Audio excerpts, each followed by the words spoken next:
5 अगस्त 1974 को जन्मी काजोल इस साल अपना 46वां जन्मदिन मना रही है।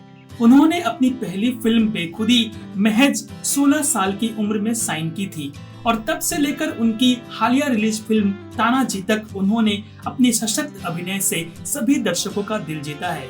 काजोल ने हमेशा पारिवारिक फिल्में की है जिसे परिवार के साथ देखा जा सकता है। पद्मश्री अवार्ड के साथ साथ उन्होंने अब तक 6 बार फिल्म फेयर अवार्ड भी जीते हैं। तो आइए जानते हैं काजोल के जन्मदिन के खास मौके पर उनके जीवन की प्रेम कहानी, शादी और हनीमून से जुड़े बेहद ही रोचक किस्से।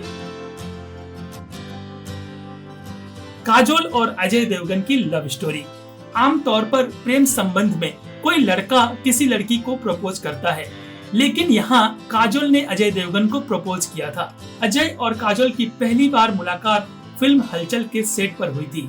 पहली मुलाकात में हालांकि काजोल को लगा कि अजय देवगन बहुत ही घमंडी है, लेकिन बाद में उनका ये भ्रम दूर हो गया और दोनों में दोस्ती हो गई।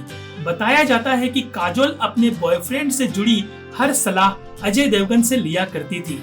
काजोल और अजय एक दूसरे के अच्छे दोस्त बन गए, लेकिन कब उनकी ये दोस्ती प्यार में बदल गई उन्हें पता ही नहीं चला।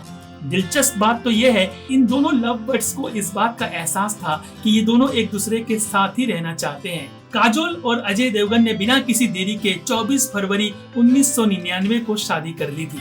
जब अजय और काजोल ने शादी करने का फैसला किया, तब अजय देवगन इसे ग्रैंड तरीके से बिल्कुल नहीं करना चाहते थे।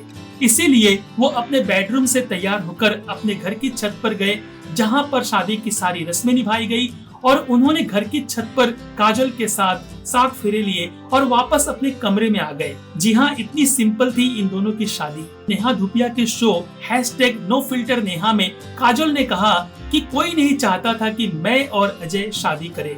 मेरा परिवार बहुत ही कंफ्यूज्ड था। जब मैंने पापा को कहा कि मैं अजय से शादी करना चाहती हूँ, तो उन्होंने 1 हफ्ते तक तो मुझसे बात ही नहीं की। काजोल के पिता ने कहा था कि उनका कैरियर बहुत अच्छा चल रहा था और शादी के लिए उनकी उम्र भी बहुत कम थी, लेकिन काजोल अपनी बात पर अड़ी रही। काजोल और अजय देवगन की हनीमून के किस्से भी कम रोचक नहीं है। जब काजोल और अजय देवगन हनीमून के लिए जा रहे थे, तो काजोल ने शर्त रखी थी कि हम 2 महीने के लिए हनीमून पर जाएंगे। ऑस्ट्रेलिया, लॉस वेगास और कई जगह घूमने के 40 दिनों के बाद जब वे दोनों ग्रीस पहुंचे, तो अजय देवगन काफी थक चुके थे। एक सुबह जब अजय देवगन सोकर उठे, तो वो बोले कि मुझे तेज बुखार है और मेरे सर में तेज दर्द हो रहा है। तो काजोल ने कहा कि मैं आपको दवाइयाँ दे देती हूँ, लेकिन अजय देवगन बार बार यही कह रहे थे कि मेरी तबीयत ठीक नहीं है और अजय ने कहा कि घर चलो। और ऐसे में बीच में ही हनीमून को छोड़कर अजय और काजोल वापस मुंबई आ गए। तो दोस्तों, आई होप कि काजोल से जुड़ी ये जानकारी आपको पसंद आई होगी। Please like, share and subscribe for more Bollywood news, reviews and updates to our channel. Thanks for watching.